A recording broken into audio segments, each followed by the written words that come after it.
नमस्कार दोस्तों, मैं निर्भय चतुर्वेदी निर्भय सर मैथ्स यूट्यूब चैनल में आप सभी का स्वागत करता हूं। आज हम एजेस के डाउट्स के साथ में कुछ नए कंसेप्ट सीखेंगे, पर एजेस के क्वेश्चंस करने से पहले एक बार आप क्रॉस मेथड वाला वीडियो जरूर देख लीजिएगा, क्योंकि क्रॉस मेथड से बहुत सारे एजेस के क्वेश्चन सॉल्व हो जाते हैं। सो आई होप आप उसको अच्छी तरह से देखेंगे और इन क्वेश्चंस में आप उनसे हेल्प लेंगे। तो आज के डाउट्स हम स्टार्ट करते हैं। तो आज का पहला क्वेश्चन आपकी स्क्रीन पर है, उसको ध्यान से पढ़िए।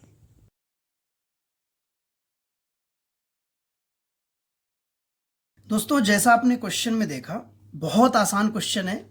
हाँ, इसमें दो इंफॉर्मेशन दी है, दोनों में से किसी एक इंफॉर्मेशन का यूज करके आप आंसर बहुत आसान तरीके से निकाल सकते हैं। देखिए, एक व्यक्ति की जो वर्तमान एज है उसके 10 वर्ष पहले की एज का 150% है, और दूसरी इंफॉर्मेशन दिया है कि वर्तमान एज 10 वर्ष बाद की एज का 75% है। इन दोनों में से किसी एक इंफॉर्मेशन को यूज करना है आपको और आपका आंसर आ जाएगा। ठीक है, मैं आपको दोनों यूज करके और दिखा दूंगा रिजल्ट कैसे आ रहा है। तो देखिए, इसकी प्रेजेंट में एज क्या है? x। ठीक है, तो ये x हो गया, और इधर कितना है? इधर हम मान लेते हैं 10 साल पहले कितना होगा भाई? x माइनस 10 होगा। ठीक है, अब देखिए इसका 150%, तो आप 150 का मतलब फ्रैक्शन में जानते हैं कितना होता है? 3/2। जो लोग नहीं जानते उनके लिए बता देता हूं मैं, 150%। तो देखिए 150 गुणे 1/100, क्योंकि प्रतिशत का मतलब क्या होता है? 1/100। जब हम परसेंटेज पढ़ेंगे तो बहुत आसानी से इसको सीखेंगे। तो देखिए ये यहां से कैंसिल होगा, कितना हो जाएगा? 3/2। मतलब इसका 3/2 कौन है? प्रेजेंट की एज है। ठीक है, देखिए इसका 3/2 अगर हम निकालेंगे तो प्रेजेंट में पहुंच जाएंगे। कितना हो जाएगा? 3x माइनस 30 बराबर क्या होगा? 2x। ठीक है, इसको देखिए इधर हम ट्रांसफर करेंगे तो ये x बराबर कितना आ जाएगा? 30। ठीक है, तो उसकी वर्तमान एज कितनी आ गई है? 30 वर्ष आ गई है। वर्तमान एज कितनी आ गई? अब जो दूसरी इंफॉर्मेशन दिया है, आंसर तो आपका आ गया है। ठीक है, दूसरी इंफॉर्मेशन सिर्फ कंफ्यूज करने के लिए कि दोनों आप यूज करेंगे, टाइम आपका खराब होगा। अब देखिए, अगर हम दूसरी इंफॉर्मेशन का यूज करते तो आप बताओ, अगर प्रेजेंट में ये x का है तो 10 साल बाद कितने का होगा? x + 10 का होगा। तो 10 साल के बाद की जो एज है उसका 75% क्या है? वर्तमान की एज। तो भाई अब 75% को 75/100 यानी 3/4 लिख सकते हैं। तो जो भूतकाल, जो भविष्य की एज है x + 10, इसका अगर मैं 3/4 निकालूं तो बताइए वर्तमान की एज होगी। ठीक है, अब इसका हम यहां से मल्टीप्लाई करेंगे। 3x + 30 बराबर कितना हो जाएगा? 4x। देखिए इसको ट्रांसफर करते हैं तो ये कितना माइनस हो जाएगा, तो 4x में से ये 3x, तो x बराबर कितना साल आ गया? 30 वर्ष। अब देखिए कुछ लोग क्या करते हैं, इसको भी अप्लाई करते हैं, इसको भी अप्लाई करते हैं, और दोनों केस में टाइम वेस्ट करते। ठीक है, तो जो अभी हमारा स्पीड टेस्ट चल रहा है उसका जो पर्पज है वो आपका स्पीड और एक्यूरेसी को मेंटेन करना उसका पर्पज है। तो आपको इन्हीं सब छोटी छोटी चीजों का ध्यान रखना है। क्वेश्चन छोटे हैं उससे मतलब नहीं है, आपको टाइम लिमिट का ध्यान रखना है कि आपकी एक्यूरेसी मेंटेन रहे और उस टाइम में आप क्वेश्चंस को कर पाए। ठीक है, तो आप जैसे इस क्वेश्चन में देख पा रहे हैं कि दोनों इंफॉर्मेशन में से किसी एक को हम यूज करते हैं तो भी हमारा रिजल्ट आता है, लेकिन हम अगर दोनों को यूज करेंगे तो फिर हम अपना टाइम वेस्ट करेंगे। अब देखिए मैं इसी को डायरेक्ट बताता हूं। ठीक है, ये एक मेथड अप्लाई कर रहे हैं, डायरेक्ट मेथड। ठीक है, डायरेक्ट मेथड। देखिए ये है पास्ट, ठीक है, और ये है प्रेजेंट। मतलब ये क्या है? उसकी वर्तमान की एज, और ये क्या है? उसकी भूतकाल की एज। अब मैं सिर्फ इस इंफॉर्मेशन को ले रहा हूं। ठीक है, मैं चाहूं तो इसको भी ले सकता हूं। तो मैं अभी ये पास्ट और प्रेजेंट से आपको समझा देता हूं। आप प्रेजेंट और फ्यूचर को लेकर के सॉल्व करिएगा, आपका रिजल्ट आएगा। देखिए भाई, अगर बोल रहा है कि पास्ट का 3/2, ठीक है, देखिए अगर मैं पास्ट का 3/2 निकालूं, किसके बराबर आ रहा है? प्रेजेंट के बराबर, ऐसा क्वेश्चन कह रहा है।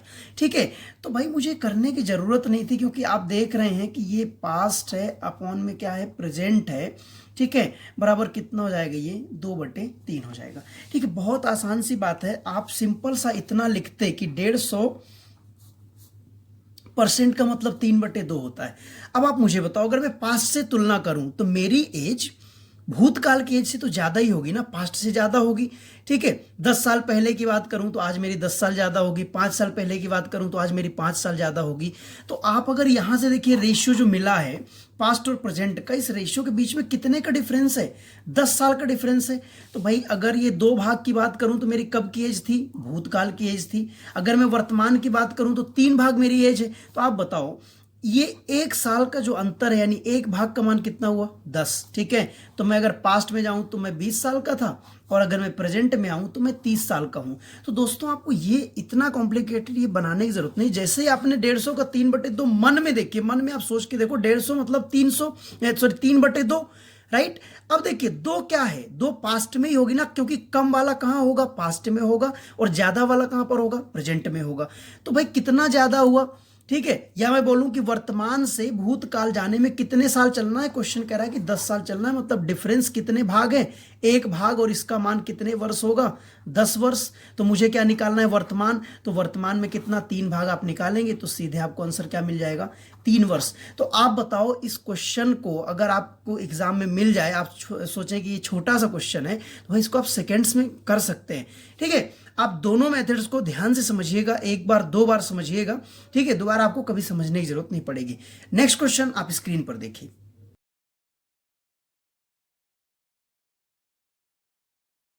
दोस्तों ऐसे हमने बहुत सारे क्वेश्चन क्रॉस मेथड में किए हैं, आप उस वीडियो को देखिएगा तो आपको ये और अच्छे समझ में आएगा। बाकी मैं इसको एक बार फिर से आपको उसी मेथड से करवा रहा हूँ। अब मैं एक्स यहाँ पर सपोज नहीं करूँगा, डायरेक्ट हम क्रॉस मेथड से करेंगे, और एक मैं आपको रेशियो डायरेक्ट और मेथड बताऊँगा। देखिए प्रेजेंट का रेशियो क्या है, 4:5, ठीक है। क्रॉस मेथड आप देखिएगा तो आपको समझ में आएगा कि मैं ये सब क्यों लिख रहा हूँ, जिसने नहीं देखा है, ठीक है। ये क्या है, 14-17। अब आप बताओ इन दोनों रेशियो के बीच का डिफरेंस कितना है भाई, 6 साल। तो मैं यहाँ लिखूंगा 6, यहाँ भी लिखूंगा 6। ये देखिए इसका गुणा इसमें, 14×5 70, 17×4 68, 68, ठीक है। कितना हो जाएगा ये, 17×6 102, और 14×6 84, 84, ठीक है। देखिए इनके बीच का डिफरेंस कितना है, 2, और इनके बीच का डिफरेंस कितना हो जाएगा, ये 16 और 2 18, ठीक है। देखिए भाई 2 भाग का मतलब कितना हो रहा है, 18, तो 1 भाग का मतलब कितना हो जाएगा, 18/2 यानी 9, ठीक है। यहां तक आई बात समझ। अब देखिए मैं इसमें गुणा कर रहा हूं तो 9×4 36 है ना, और इसमें गुणा करेंगे हम, ये 9 का किया, इसमें भी 9 का करेंगे तो कितना हो गया, 45। अब अगर आपने क्रॉस मेथड अच्छी तरीके से देखा होगा तो आपको ये बात समझ में आ गई है कि ये जो मान आया है ये ऊपर वाले रेशियो का आ गया। ऊपर वाला रेशियो क्या था, वर्तमान का रेशियो था, यानी सुनीता की वर्तमान एज 36 साल है और विनीता की वर्तमान एज 45 साल है। आपसे बोला है कि 12 वर्ष बाद उनकी एज का रेशियो बताओ। तो भाई अगर मैं इसको वर्तमान से 12 साल बाद लेके जाऊंगा तो +12 करना पड़ेगा। इसको अगर मैं वर्तमान से 12 साल बाद लेके जाऊंगा तो मुझे +12 करना पड़ेगा। भाई 36 में अगर मैं 12 जोड़ूंगा तो कितना मिलेगा, 48। 45 में अगर मैं 12 जोड़ूंगा तो मुझे कितना मिलेगा, 57। तो देखिए 48:57, इसको हम काटेंगे 3 से, 16 अनुपात कितना आ जाएगा, 19। क्लियर है कहानी। अगर आपको नहीं समझ में आया हो तो आप एक बार ध्यान से जाकर के क्रॉस मेथड को देखिएगा तो आपको और अच्छे समझ में आएगा। मैं इसका एक डायरेक्ट मेथड बताता हूं, बहुत छोटा सा हम यहां पर कर लेंगे। देखिए सेकेंड मेथड ये डायरेक्ट, ठीक है। जैसा मैंने आपको क्रॉस मेथड में इसका भी डिस्कशन किया था तो आप उसको देख लीजिएगा एक बार। अब देखो यहां पर इसका डिफरेंस कितना है, 1, इसका डिफरेंस कितना है, 3। तो मैंने आपको बोला था कि ये जो डिफरेंस है वही डिफरेंस यहां भी होना चाहिए। भाई एक यहां डिफरेंस है, यहां 3 है, तो आप मुझे बताओ 1 को 3 बनाने के लिए क्या करना पड़ेगा। आप बोलेंगे 3 से मल्टीप्लाई कर देते हैं तो ये 1 3 बन जाएगा। तो भाई इसमें भी आप 3 का मल्टीप्लाई करिए, कितना हुआ, 12।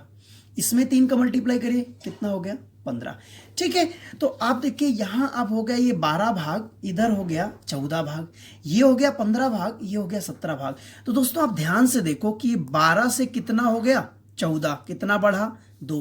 15 से कितना हो गया, 17, कितना बढ़ा, 2। दोनों जगह 2-2 भाग बढ़ रहा है, ठीक है। और ये वर्तमान का अनुपात है, ये 6 साल बाद का अनुपात है, मतलब ये जो 2 भाग है, ठीक है, किसके बराबर होगा, 6 वर्ष के बराबर होगा कि नहीं होगा।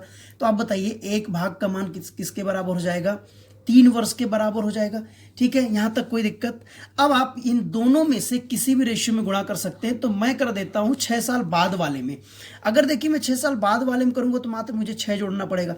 आप मान लीजिए चलिए इसमें करते हैं, ठीक है। अब ये रेशियो से मतलब नहीं है, अब ये 12:15 में आपको ध्यान रखना है।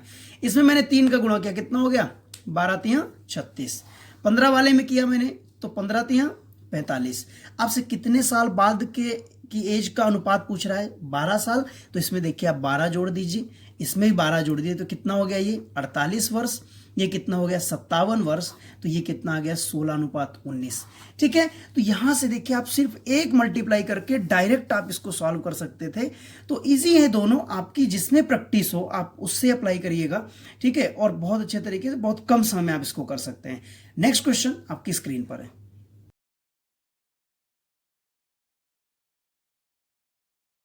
तो आज का जो हमने फर्स्ट क्वेश्चन डिस्कस किया, तो मैंने आपको अभी अभी एक कंसेप्ट बताया कि देखिए ये बोल रहा है कि शादी के समय की जो प्रेजेंट एज है, ठीक है, तो वो क्या है, शादी के समय की एज की कितनी है, 1/3 गुनी है। भाई आप मुझे बताओ, अगर मैं बोलूं कि शादी के समय की एज का 150%, या मैं बोलूं कि शादी के समय की एज का 3/2 भाग, तो बात तो एक ही है। ठीक है, मैं चाहे 1/2 बोलूं या 50% बोलूं, बात एक ही है। ठीक है, तो वही चीज यहां पर बोलेगी कि शादी की समय की एज का कितना है, ये 4/3। ठीक है, शादी की समय की एज का 4/3। तो आप ये बताओ, वर्तमान में जो मेरी एज है, ठीक है, तो शादी के समय की एज से तो ज्यादा ही होगी ना। तो आप मुझे बताओ इन दोनों में ज्यादा कौन है, ये 4 ज्यादा है, यानी ये किसकी एज है, ये वर्तमान की एज है। शादी के समय मेरी एज जो थी वो 3 भाग थी, वर्तमान में जो मेरी एज है वो 4 भाग है। तो आप बताओ कितने भाग का अंतर आया, 1 भाग का अंतर आया, और 1 भाग का मतलब कितना दिया हुआ है, 9 वर्ष दिया है। तो भाई जब 1 भाग का मतलब 9 वर्ष, तो मैं वर्तमान में कितने साल का हूं, 4 भाग, तो 9 चौके 36 वर्ष, यानी मैं कितने साल का हूं, 36 वर्ष का। ठीक है, तो मिशेल 36 वर्ष की है, और वर्तमान में जो उसकी पुत्री है, उसकी जो पुत्री है वो उसकी क्या है, 1/6 वर्ष, 1/6 भाग है उसकी वर्तमान एज का। देखिए इसका 1/6 निकालेंगे, यानी वर्तमान में उसकी पुत्री की एज कितने साल है, 6 वर्ष है। लेकिन आपसे क्वेश्चन में पूछा है कि 2 वर्ष पूर्व उसकी पुत्री की आयु बताइए। तो भाई 2 वर्ष पूर्व का मतलब होता है कि इसमें 2 साल आप क्या कर दीजिए, माइनस कर दीजिए, यानी 2 साल पहले उसकी पुत्री कितने साल की थी, 4 वर्ष की थी। ठीक है, आप थोड़ा सा ध्यान से समझिएगा। अब नेक्स्ट क्वेश्चन देखिए आपकी स्क्रीन पर।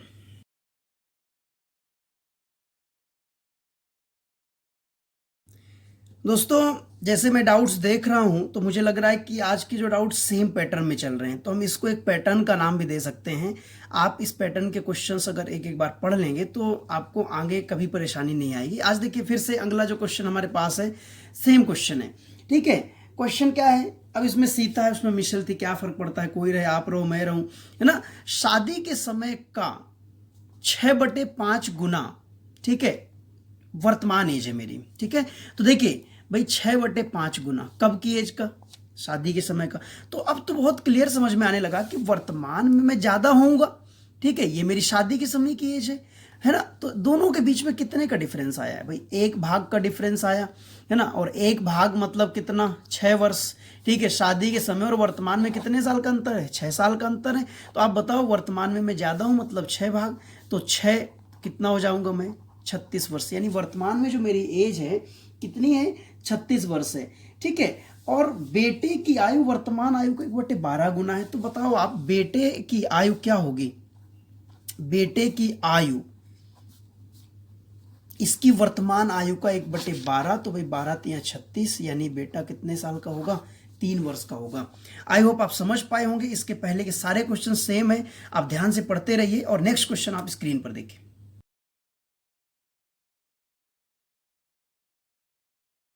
दोस्तों बहुत ही आसान सा क्वेश्चन है ना। क्रॉस मेथड वाले वीडियो में हमने एक बेसिक कंसेप्ट भी सीखा था, उसी से रिलेटेड क्वेश्चन है। देखिए इसमें दिया है कि प्रेजेंट में ए, बी और सी की जो कुल आयु है, टोटल एज है, वो कितना है, 150 वर्ष है ना। बहुत ध्यान से समझिएगा। और पास्ट में ए, बी, सी की आयु का अनुपात दिया है 5, 4, 3। तो आपके पास 2 रास्ते हैं। आप चाहो तो इसको 5x, 4x, 3x मान लो, इसकी एज को 10 साल बढ़ाओ। क्यों, क्योंकि प्रेजेंट में जब 10 साल पहले का अनुपात दिया है, तो प्रेजेंट आने में सब 10-10 साल बढ़ जाएंगे। तो 5x + 10 कर दो, 4x + 10 कर दो, 3x + 10 कर दो, सभी को जोड़ के 150 के बराबर करके x का मान निकाल लो। दूसरा रास्ता देखो बहुत आसान है, आप पेन नहीं भी उठाएंगे तो भी आप कर सकते हैं। आप भी बताओ, अगर मैं तीनों लोगों को 10 साल पहले लेकर के जाऊंगा, ठीक है, मैं हूं, आप हो और आपका दोस्त है, तो वर्तमान से अगर हम 10 साल पहले जाएंगे तो हमारी जो तीनों की एज है 10-10 साल माइनस होगी, मतलब कुल एज कितनी माइनस होगी भाई, 30 साल माइनस हो जाएगी। तो ये देखो, ये 10 साल माइनस होगा, ये 10 साल माइनस होगा, ये भी 10 साल माइनस होगा, यानी टोटल कितने साल माइनस हो जाएंगे, 30 साल। किसमें माइनस होगा, प्रेजेंट में कुल मिला के तीनों 150 साल के हैं। तो आप ये बताओ कि 10 साल पहले इनकी एज में अगर मैं 30 माइनस कर दूं तो ये कितने के हो रहे होंगे, टोटल 120 के, है ना। इनकी एज का अनुपात दिया है 5, 4, 9। तो देखिए कुल भाग कितना होगा, 12 भाग, और 12 भाग का मान कितना हो जाएगा, 120 वर्ष। तो आप बताओ एक भाग का मान कितना हो जाएगा, 12 दाहम 120। ठीक है, तो आप बताइए ये 5 भाग है तो इसमें 10 का गुणा करेंगे तो ये कितने साल का, 50 वर्ष। ठीक है, ये 4 भाग है तो इसमें भी 10 का गुणा करेंगे, कितने का, 40 वर्ष। ठीक है, ये 3 भाग है तो इसमें भी 10 का गुणा करेंगे, कितना हो जाएगा, 30 वर्ष। ठीक है, आपसे बोल रहा है कि 10 वर्ष बाद उनकी आयु का अनुपात बताइए। तो दोस्तों मैंने एक बात आपको बताई थी कि बाद बोले या पहले बोले, दोनों का आकलन हमेशा वर्तमान से किया जाता है। ठीक है, तो आप देखो आप अभी हो कहां पर भाई, आप भूतकाल में हो, पास्ट में हो।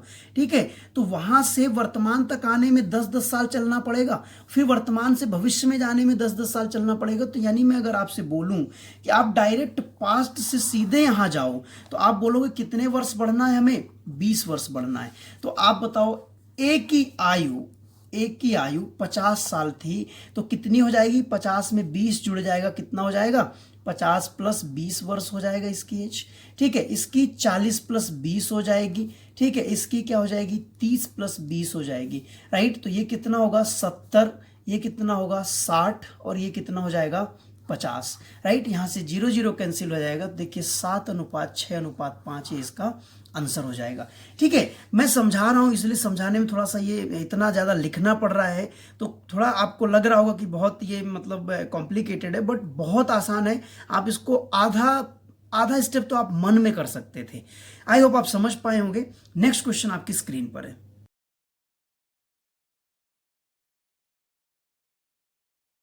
दोस्तों इस क्वेश्चन में देखिए, जिस समय बेटे की शादी हुई तो परिवार में कितने लोग थे, 3 लोग थे, पिता माता पुत्र। ठीक है, बाकी आपकी लाइफ है, हो सकता है चौथा भी हो कोई। तो पिता माता पुत्र 3 लोग थे और उनकी औसत आयु कितनी थी, 42 वर्ष। ठीक है, तो आप मुझे बताओ कि आप जानते हो कि औसत बराबर होता है योग बटे संख्या, that means average equal to sum of observations upon number observations, प्रेक्षणों का योग बटे प्रेक्षणों की संख्या। तो अगर मुझे यहां से प्रेक्षणों का योग निकालना यानी सम निकालना है तो आप बहुत आसानी से कह सकते हैं कि भाई अगर योग निकालना है, सम निकालना है, तो आप एक काम करिए, मैं इसको ए मान रहा हूं, एवरेज को नंबर से मल्टीप्लाई कर दीजिए। तो बहुत आसान है। जिस समय शादी हुई तो 3 सदस्य थे, तो देखिए पिता प्लस माता प्लस पुत्र, इन तीनों की मैं कुल एज निकाल रहा हूं। तो आप बोलेंगे कि भाई अगर औसत आयु 42 है और 3 लोग हैं तो 42 गुणे 3 कर दीजिए, तो 3 दूनी 6, 3 चौक 12, यानी इन तीनों की कुल एज 126 वर्ष थी। क्लियर है, इतनी यहां तक कहानी ठीक है। अब देखिए शादी के 6 साल बाद परिवार में कितने सदस्य हुए, तो देखो माता पिता तो हैं, पुत्र है, बहू है और एक ग्रैंडसन भी है, एक पोता भी है। ठीक है, जो 2 वर्ष के बाद पैदा हुआ है ना, 2 वर्ष के बाद पैदा हुआ, इस लाइन को ध्यान रखिएगा, बाद में मैं इसको भी समझाऊंगा लास्ट में। अभी सिर्फ आपको ये देखना है कि 6 साल बाद परिवार में कितने सदस्य हैं भाई, 5 सदस्य हैं। तो देखिए पिता प्लस माता प्लस, ठीक है, पुत्र, और ये डॉटर इन लॉ बहू प्लस ग्रैंडसन पोता। अब कितने मेंबर है भाई, 5 मेंबर हैं। तो अभी अभी मैंने आपको समझाया कि औसत आयु में अगर हम संख्या का मल्टीप्लाई कर देते हैं तो क्या आ जाती है, कुल एज आ जाती है। तो ये कितना आ जाएगा, 180 वर्ष। ठीक है, अब मुझे बताओ बहू शादी के समय कितने साल की थी। तो अगर आपसे पूछ रहा है कि बहू शादी के समय कितने साल की थी, तो इन सभी की टोटल एज हमें ये पता करना पड़ेगा कि शादी के समय कितनी थी। तो आप बताओ, ये अगर मैं 5 मेंबर्स को शादी के समय लेकर के जाऊंगा तो मुझे कितने साल माइनस करना पड़ेगा, सभी के उसमें 6 वर्ष माइनस करना पड़ेगा। यानी पिताजी को 6 वर्ष कम करना पड़ेगा, ठीक है, माताजी को 6 वर्ष कम करना पड़ेगा, पुत्र को 6 वर्ष कम करना पड़ेगा, बहू को 6 वर्ष कम करना पड़ेगा। लेकिन आप ध्यान दीजिएगा कि जो पोता हुआ है वो शादी के 2 वर्ष बाद पैदा हुआ है, ठीक है।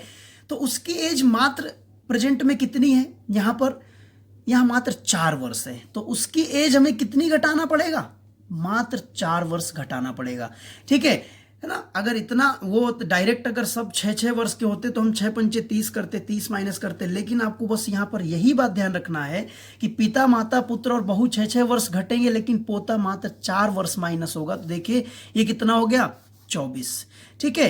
ये 24 वर्ष और 4 वर्ष, यानी मुझे 180 में कितना घटाना पड़ेगा, 28, ठीक है। 24 और 4 28। तो यहां मैं लिख रहा हूं, देखिए पिता प्लस माता प्लस कौन, पुत्र प्लस बहू, ठीक है। यहां बेटा तो वो पोता तो है नहीं, ठीक है। मात्र ये कितने लोग हैं, 4 लोग हैं, ठीक। और इनकी एज कितनी हो जाएगी, तो आप इसमें से देखिए ये 24 और 4 28 माइनस कर दीजिए। तो 180 में से हमने 28 माइनस किया तो ये कितना आ गया, ये आ गया 152, ठीक है, 152 वर्ष। अब आप मुझे बताओ, पिता माता और पुत्र तीनों वर्तमान में कुल कितने वर्ष के हैं, 126 वर्ष के। यानी जो बची हुई एज है वो किसकी होगी, बहू की एज। तो मैं इसमें से क्या माइनस कर दूं, 126 माइनस कर दूं, तो बहू की एज क्या हो जाएगी, बहू की एज हो जाएगी 26 वर्ष, ठीक है। दोस्तों ये कुछ नहीं, एक समीकरण के जैसा है कि आप देख रहे हैं कि ये और ये एलिमिनेट हो गए, तो बचा कौन, मात्र बहू।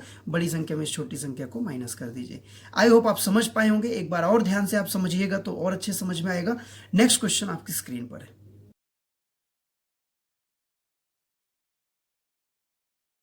दोस्तों बहुत ही बेसिक लेवल का और आसान सा क्वेश्चन है। देखिए इसमें दिया है कि 5 साल पहले 4 सदस्य हैं ए बी सी डी, ठीक है, और इनकी एवरेज एज दिया है 45 वर्ष। अभी मैंने आपको बताया लास्ट क्वेश्चन में कि अगर आपको टोटल निकालना है तो आप क्या कर दीजिए, औसत को संख्या से गुणा कर दीजिए। कितने लोग हैं, 4 लोग हैं, 4 से गुणा करिए तो ये कितना हो जाएगा, 180 वर्ष, ठीक है। अब यहां पर वर्तमान में कितने लोग हैं, ई भी उनके साथ सम्मिलित हो गया। तो देखिए कितने सदस्य हो गए भाई, 5 सदस्य हो गए। तो 49 इंटू क्या कर दें हम, 5 कर दें, ये कितना हो गया, 245, ठीक है। देखिए पांचों की वर्तमान में एज क्या है, 245, और 5 साल पहले इन चारों की एज क्या है, 180। अब आप मुझे बताओ, अगर मैं चाहता हूं कि ये पता चल जाए मुझे कि चारों की वर्तमान में एज क्या होगी, ठीक है। तो देखिए मैं सभी को वर्तमान में लेकर के आता हूं, ये लेकर के आए हम। तो बताइए 5 साल पहले 180 के थे, है ना। अगर इनको वर्तमान में लेके जाएंगे तो ये कितना बढ़ जाएगा भाई, 5 साल। ये कितना बढ़ जाएगा, 5 साल। ये कितना बढ़ जाएगा, 5 साल। और ये कितना बढ़ जाएगा, 5 साल। जब चारों 5-5 साल बढ़ जाएंगे तो कुल कितना वर्ष बढ़ जाएगा, 20 वर्ष बढ़ जाएगा। यानी 5 साल पहले अगर उनकी कुल एज 180 वर्ष थी तो वर्तमान में कितनी हो जाएगी, मैं क्या करूंगा, 180 प्लस 20, तो वर्तमान में कितनी हो जाएगी, 200 वर्ष, ठीक है। इतना समझ में आया, कोई दिक्कत यहां तक। अब देखिए ये 5 है ना। अब आप समीकरण समझ जाइए कि चलिए मैं इसको माइनस ही कर देता हूं, ठीक है। तो ये ए सी और ये डी, ये सब कैंसिल हो जाएंगे। यहां से देखिए 245 में से 200 माइनस करेंगे, ई बचा है, तो ई की एज कितनी आ जाएगी, 45 वर्ष, ठीक है। आप बिना पेन चलाए यहां से डायरेक्ट करते, 45 गुणे 4 प्लस 20, 200, ठीक है। और 49 इंटू 5 कितना हो गया, 245। जितना ज्यादा आया वही आपका आंसर है, यानी 245 में 200 हमने घटाया तो 45 वर्ष वही आपका आंसर हो जाएगा। दोस्तों ये थे आपके डाउट्स। अगर किसी के कुछ ये थे आपके डाउट्स, इनको आप ध्यान से समझिए, ठीक है। कहीं कोई समस्या आए तो आप कमेंट कर सकते हैं, मैसेज कर सकते हैं, कोई दिक्कत नहीं है। दोस्तों आई होप आपके डाउट्स क्लियर हो रहे होंगे, और जिनके अगर कुछ किसी कारणवश डाउट्स छूट जाते हैं, मैं ध्यान नहीं दे पाता हूं अगर आपके मैसेजेस में, तो आप मुझे डायरेक्ट मैसेज कर सकते हैं और मैं उनके डाउट्स अलग से भी आपको भेज दूंगा, ठीक है। वैसे पूरी कोशिश करता हूं कि किसी के कोई डाउट्स रह ना जाए, मैं बड़े ध्यान से उनको देखता हूं और पूरा एक बार कॉमन डाउट्स निकालने के बाद में वीडियोस बना रहा हूं। सो आई होप आपको प्रॉफिट हो रहा होगा, और इसी तरह से लगे रहिए, मेहनत करिए। बहुत अच्छा स्कोर हो रहा है आप सभी का, सो उसके लिए कॉन्ग्रेचुलेशंस टू ऑल, एंड खुश रहिए, मुस्कुराते रहिए, स्वस्थ रहिए, मस्त रहिए। Thank you so much.